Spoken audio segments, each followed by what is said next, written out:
bien, si estás ahí en el auto manejando, subí el volumen, si estás en casa, prepárate un tecito, agarrate una birra, no sé, lo que quieras y disfrutemos de un rato. Ya está con nosotros Leila Guerrero. Gracias, Leila, por venir hasta la radio a charlar un rato a cada salida de emergencia. Por favor, Maru, gracias a vos por la invitación.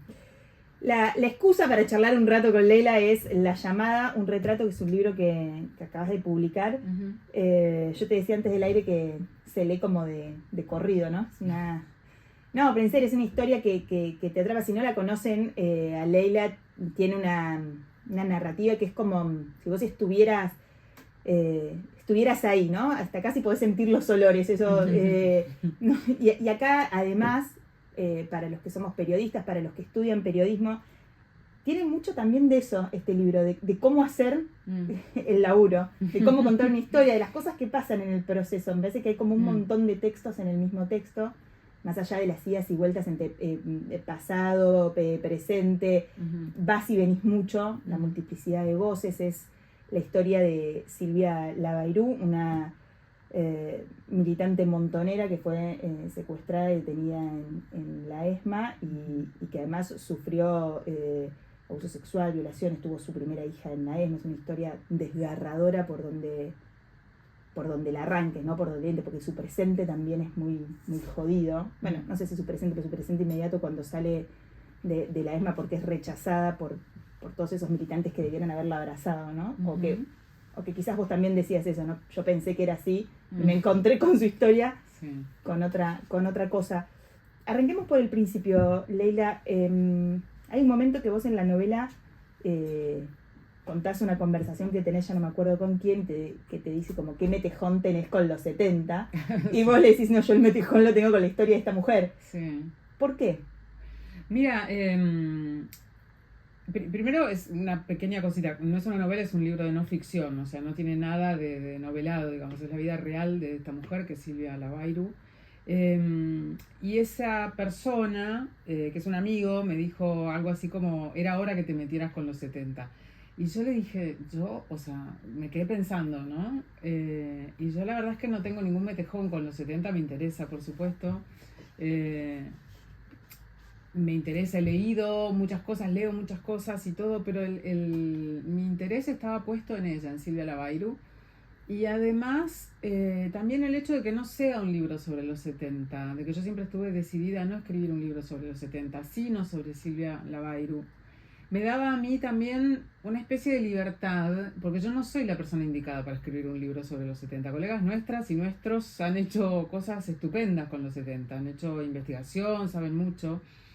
Y es un terreno que siento que está como muy recorrido y bien recorrido en ocasiones. Entonces acá mi apuesta era otra, era contar la vida de una mujer que además es una víctima bastante incómoda por esto que vos decís y por el hecho de que cuando salió de la ESMA, cuando la liberaron, no fue recibida con los brazos abiertos, sino que fue repudiada, fue acusada de colaboracionista, de traidora, y esto le marcó la vida durante muchísimos años. Ella hoy tiene una vida muy buena, digamos, está viviendo más en Buenos Aires que en Madrid, pero bueno, yendo y viniendo un poco, se ha reencontrado con un amor de la adolescencia, una persona que para ella fue muy importante, y tiene una vida como muy, muy plena ahora, a toda velocidad, debo decir, porque hace 100 planes por día, como que se quiere tragar un poco la vida, lo cual me parece bien, siempre que no se canse.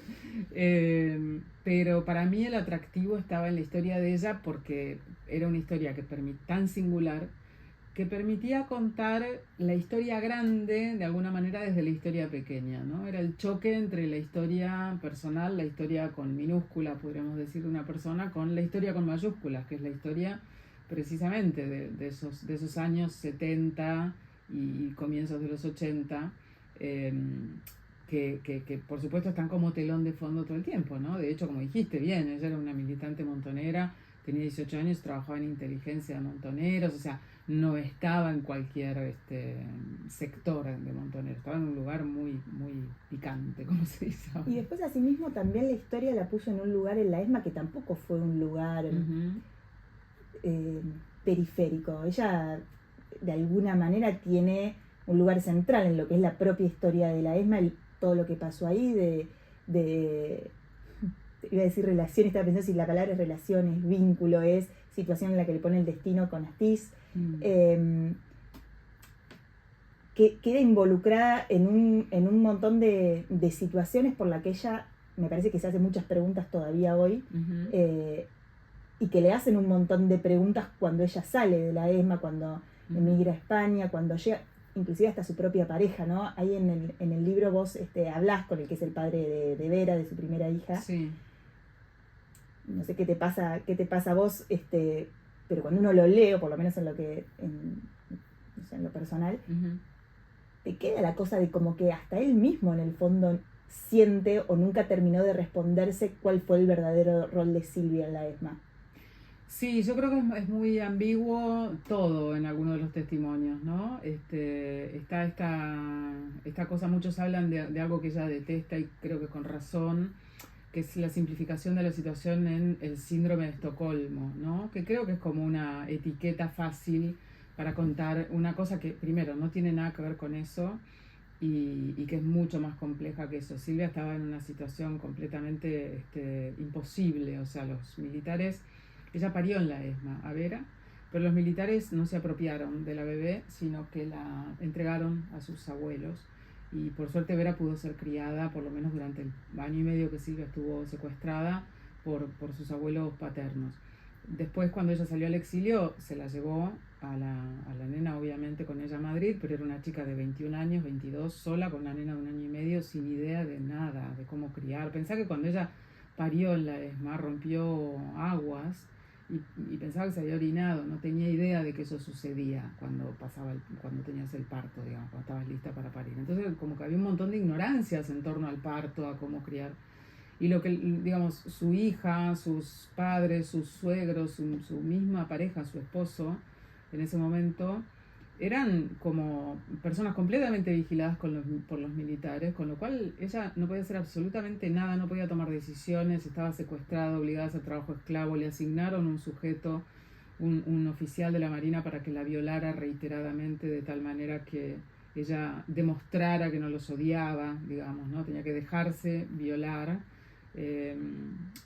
ingresada como estaba, como otras prisioneras también, en esto que se llama una especie de proceso de recuperación, ¿no? De desmontonerización, una especie como de idea que se le ocurrió al Tigre Acosta para, bueno, de alguna forma como quitar las ideas montoneras de la cabeza de gente que él consideraba o que se consideraba recuperable por motivos completamente misteriosos, digamos, ¿no? Porque allí había como de todo.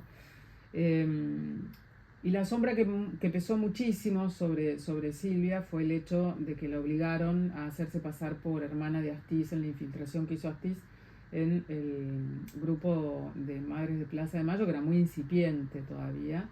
Astiz se infiltró en el grupo fingiendo que era un hermano de un desaparecido y necesitaba como una tapadera, una historia más verosímil. Entonces se les ocurrió que tenía que empezar a ir con una hermana, ¿no? Y primero habían designado a otra mujer para ir, a la que yo entrevisté, y esta mujer era muy morena, entonces ella misma dijo que no daba como el physique du rol, que eligieran a otra. Y a la persona a la que eligieron y obligaron a ir con Astiz fue a Silvia Lavairo. Y toda esta infiltración de Astiz terminó con, como sabés, la desaparición de Madres de Plaza de Mayo, de las 2 monjas francesas, de familiares de desaparecidos, también desaparecidos. Cuando ella salió al exilio, que el mismo Astiz la llevó hasta Ezeiza, digamos, fueron también los suegros de ella, sus padres, la nena, o sea, era toda una situación completamente enloquecida. Ella pensó que al aterrizar en Barajas iba a estar ya todo esto, bueno, no sé cómo salir un poco, sabía que no iba a salir de un día para el otro, pero que se había acabado la peor parte de la historia. Y la verdad es que la peor parte de la historia, una parte de esa peor parte había acabado, pero otra empezaba, que era el repudio de los ex montoneros, digamos, a ella por esta especie de leyenda de colaboración que la perseguía, ¿no? Y eso le arruinó muchas cosas, o sea, le arruinó, incluso como vos decías, su pareja de ese momento, de hecho no se quedaron viviendo en Madrid. Bueno, él dice una cosa acerca de por qué se fueron a vivir a Marbella. Dice que él se había preocupado de montar como un trabajo allí y que entonces Marbella y qué sé yo, y Silvia tiene todavía toda la idea de que la sacó de Madrid para no tener que dar explicaciones acerca de por qué seguía con esta mujer casado, siendo ella una traidora. Él también había militado en Montoneros, ¿no? Lo que pasa es que no lo secuestraron, él pudo irse a tiempo. Hay mucho magma. Silvia siempre dice, esa pareja estaba condenada desde el arranque, ¿no? Porque hay, digamos, algunas cosas fuertes que dice Silvia en relación a eso. Él también, ¿no? Son los dos, sí. Él también, digo, porque tantos son heridas años... muy gordas. Tantos años después, las dudas, hay una cosa que me parece que hasta a Silvia le cuesta... Hay una cosa que atraviesa todo el libro, me parece, donde quizás vos ahora en la conversación sos más explícita, pero en el libro lo exponés y como que tratás de decir, bueno, fíjate vos qué es lo que pensás, pero esta cosa que dicen algunos de los testimonios de la capacidad de manipulación de Silvia, de cómo ella cuenta las cosas, digo, más allá del síndrome de Estocolmo, de que cuenta las cosas de una determinada manera y que hay otros que las recuerdan de otra, inclusive con amigas íntimas, con gente que ha recuperado la relación hoy, o inclusive con el papá de Vera, ¿no? De esto de que ella estaba secuestrada en la ESMA, pero viajaba a Uruguay, viajaba a Brasil, y que hay mucha gente, inclusive creo que mucho tiempo después, que no lograba entender qué tipo de secuestro era ese. Bueno, lo que pasa con eso es que, digamos, hay algunas cuestiones como semánticas, creo que de hecho el libro en algún momento dice, todo va a terminar siendo un problema semántico, ¿no? Sí. Porque, digamos, la dejaban viajar, o sea, la obligaban a viajar, ¿no? No es que ella decía, un día me levanté con ganas de ir a ver a mi marido a Montevideo y eran viajes muy perversos también, porque la llevaba su violador y antes de que se encontrara con su marido la violaba y después la obligaba a ir con su marido. Era todo un grado de perversión horroroso.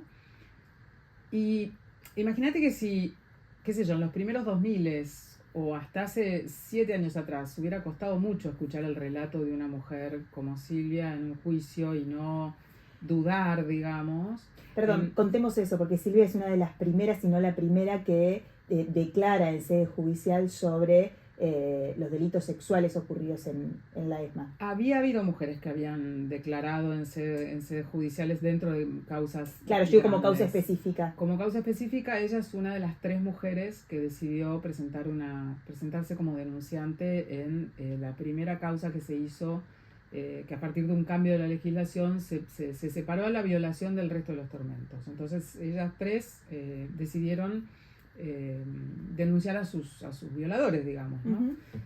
Pero muchas mujeres antes hablaron de esto, incluso Silvia mencionó en los testimonios que dio, porque ella testimonió en muchos juicios en la mega causa ESMA, entre otras cosas. Ella habló muchas veces de que las mujeres habían sido botín de guerra, con lo cual estás diciendo algo. Si el juez no vuelve a preguntar o si el fiscal no repregunta, bueno, es que, ¿no? Como echemos un manto de no escucho sobre esto. Y todos esta cosa enrarecida, si uno es una persona más o menos informada, sabe que estas cosas pasaban, que los militares sacaban a las mujeres de los campos de concentración, las llevaban a bailar, las llevaban a cenar, las encerraban en un departamento durante fines de semana, como le pasaba a Graciela García Romero, y el Tigre Acosta iba allí a violarla a Piacere, digamos, cuando se le ocurría, y después la llevaban de vuelta a la ESMA. Pasaban cosas completamente monstruosas, manipuladoras, de un grado de perversión grande. Por eso, cuando Silvia empezó a contar de los viajes, a mí no me asombró, porque yo sabía que estas cosas pasaban. Ahora, esto que a mí en el año 2024, después de haber leído mucho y escudriñado muchas causas y escuchado hablar a muchos varones y mujeres acerca de estas cosas, no me asombra. Pensá una mujer que llega en el año 78 a España, después de pasar por todo eso, y como cualquiera persona que llega a una experiencia traumática, quiere como hablar con sus queridos y contar todo lo que pasó. Y claro, ella me decía, me miraban como si yo estuviera loca, incluso mis íntimos amigos. Todo esto estaba pasando. Era imposible de comprender. Se sabía en algunos casos de los centros clandestinos, de las torturas, por supuesto, las desapariciones, pero de todo este manejo de los viajes y las salidas, etcétera, no se sabía demasiado o no se sabía directamente nada. Entonces, cuando ella contaba, solo acrecentaba la leyenda que pesaba sobre ella, digamos, o sea, como si te dejaban hacer todo eso, estaban las preguntas. ¿Por qué te dejaban hacer todo esto? ¿Qué dabas a cambio? Que es una pregunta que a mí no se me ocurriría hacer jamás y no se me pasó nunca por la cabeza en los 2 años que estuve entrevistando a la Silvia. pero era casi lógica, aunque sumamente cruel y acusatoria, en años en los que, bueno, o sea, no se sabía nada, no se sabía mucho, pero aún así yo creo que sigue siendo una pregunta cruel, ¿no? Sigue siendo una pregunta cruel, porque sea lo que sea que haya pasado, venís del infierno. Lo que corresponde es cobijar. Y después vamos a tratar de entender, digamos. Pero lo primero es, te cuido un poco, ¿no? Ya pasó. Y ese te cuida un poco, sobre todo de tus compañeros, ¿no? Que Claro. en una sensación de que te tocó a Silvia, pero podría haber sido uno mismo el que estuviera en esa situación, ¿no? Sí, claro. Hubo igual amigos muy leales, ¿eh? O sea, la persona que nos llevó a ella, Dani Yaco, el gran fotógrafo argentino, es una persona a la que yo respeto, admiro y quiero muchísimo. O sea, solo dijo, ¿qué necesitas? Martín Caparrós fue otro que estaba ahí, que dijo, ¿qué necesitas? Y hubo otros amigos que primero se mostraron un poquito reticentes, digamos, pero inmediatamente después se acercaron y son amigos que la acompañan hasta el día de hoy. Son 40, 50 años de amistad, habría que hacer la cuenta. Los conoce desde el Colegio Nacional Buenos Aires, donde fueron casi todos ellos. Pero después del resto del entorno, podríamos decir algo así como del exilio argentino en aquellos momentos, la mayor parte de la gente lo que esgrimía era un rechazo muy marcado, muy fuerte, un repudio, ¿no? Como la palabra que ella usaba conmigo para contarme lo que le pasaba cuando iba a las fiestas o los bares o las reuniones, qué sé yo, era apestada. O sea, ella muchas veces hacía como de tripas corazón, entraba con la cabeza en alto, sabiendo que no le iban a saludar, que le iban a dar vuelta la cara y todo. Y de alguna manera me atrevo a decir que eso en algunos casos, aunque su historia está mucho más comprendida, sigue pasando. Estamos charlando con Leila Guerriero sobre su último libro, La Llamada, un retrato, que es la historia de una ex militante montonera que, como nos está contando Leila, tuvo un reencuentro, por decir, con parte también de su familia, con lo que ella creía que eran sus amigos más queridos, con ex compañeros de militancia, que fue o estuvo lejísimo de lo que pensaba que iba a ser. Vos en el libro contás que decidís empezar o que te reencontrás con esta historia a partir de una crónica de Página 12. Sí, de Mariana Carvajal, una muy buena nota que hizo. Y ahí, bueno, empezaste a buscarla a Silvia y ese es un proceso muy largo del laburo de investigación o de producción del libro, ¿no? Pues sí, 2 años, 1 año y medio, 2 años de entrevistas con Silvia. 1 año y 7 meses de entrevistas, no solo con ella, pero bueno, el 70% con ella, y con pareja, expareja, amigos, militantes, gente que estuvo. El mapa de entrevistados era solo gente que la había conocido a ella en algún momento, que había estado secuestrada con ella, que eran amigos de la vida. O sea, no hay, digamos, yo podría haber ubicado opiniones, gente que opinara sobre ella, digamos, pero si no habían tenido un contacto fuerte con Silvia en algún momento de su vida, yo, digamos, el corte se hizo por ahí. Si 1 año y 7 meses fue eso, después 4 meses de escritura más o menos, hasta marzo de 2023 que entregué el libro. 1 año y 7 meses es un montón de tiempo. No tanto, yo creo que hay gente que se pasa 7 años investigando, bueno. Sí. No, está bien, claro, bueno, pero digo de entrevistas, de encuentros con una persona, porque digo, la investigación a veces te lleva por un montón de lugares, digo, que va más allá de la entrevista o de los encuentros con el protagonista en este caso. ¿Cuándo vos sentiste que que era suficiente, que tenías lo que necesitabas? Mira, bueno, ya está, no voy a sacar otra, no sacarse una feo, pero bueno, de esos encuentros no va a salir nada más. Bueno, cuando empecé a sentir un poquito eso, digamos, que íbamos, yo iba más o menos por cuando haces un proceso de entrevistas tan largo, hay momentos de las entrevistas en las que por supuesto las cosas se repiten, digamos, ¿no? Incluso vos a veces necesitas que se repitan, porque necesitas chequear la información. Entonces, había entrevistas que eran simplemente una especie como de lista larga de cosas que yo tenía, de chequeo de datos y de fechas, y de que me ampliara determinadas cosas, y otras que no, que eran como, bueno, sigamos avanzando en estas otras cosas. Y a fines de noviembre del 2022 yo sentí que ya como que cada vez que hablábamos terminábamos un poco, no estoy diciendo con esto algo negativo de ella, sino al contrario, como que yo ya le había preguntado todo y ella había sido lo más abierta que se puede ser, porque, digo, también hay una regulación en eso, la gente nunca te abre su vida del todo, que sentí que yo ya había llegado a lo máximo que podía llegar, que ya no tenía como nada que preguntar. Y ahí, bueno, empecé a decirle un poco que me parecía que... Porque también hay que saber despedirse un poco, ¿no? Cuando uno pasa tanto tiempo con una persona, no es cuestión de cerrar la puerta y decirle, ¿sabes qué? Esta era la última entrevista, chau. Claro. Bueno, además una relación, un vínculo de 1 año y 7 meses es un montón. Sí, la persona se abre, te cuenta un montón de cosas, digo, ¿no? De verla además 2, 3 veces por semana, claro. de qué sé yo. Sí, se va generando un vínculo y es deseable que eso suceda para que también el otro se sienta cómodo y uno se transforme en un interlocutor deseado, digamos. En terapia diríamos que haya transferencia, ¿no? Un poco, claro. Siempre en esa relación muy dispar, ¿no? Porque vos preguntás muchas cosas del otro y el otro no está habilitado para preguntar todas esas cosas. Te pregunta cosas, pero por cierto, inmediatamente retoma su relato, ¿no? Y la idea es esa, que retome su relato. Digamos que me di cuenta de que ya estaba, que ya tenía la historia, aunque después durante la escritura del libro ella estuvo viajando largamente con su pareja afuera del país y yo le avisé que de todas maneras iba a necesitar que estuviera un poquito atenta porque había cosas que iba a tener que preguntarle por teléfono y fue tan generosa que interrumpía sus vacaciones para contestarme. Silvia, en el año 1978, no me dan las cuentas. Claro. Bueno, que a veces uno cuando ordena el material y empieza a escribir, te surgen las preguntas, está buenísimo que ella también haya estado abierta para responder a eso, ¿no? Súper, no sé, como muy generosa en eso. Yo en un momento le tuve que hacer una pregunta durante sus vacaciones muy difícil, que solo me di cuenta, como vos decís, o sea, acá tengo un hiato de tiempo horroroso en el que no entiendo cómo pudo pasar esto y no pude darme cuenta y no me importó, le hice la pregunta. Está bien. La impunidad del periodista promedio. Bueno, la necesitamos. Leila, te quedas un ratito más, tenemos que hacer una tanda corta, pero quiero que hablemos un poquito del momento de la Argentina en la que llega este libro también.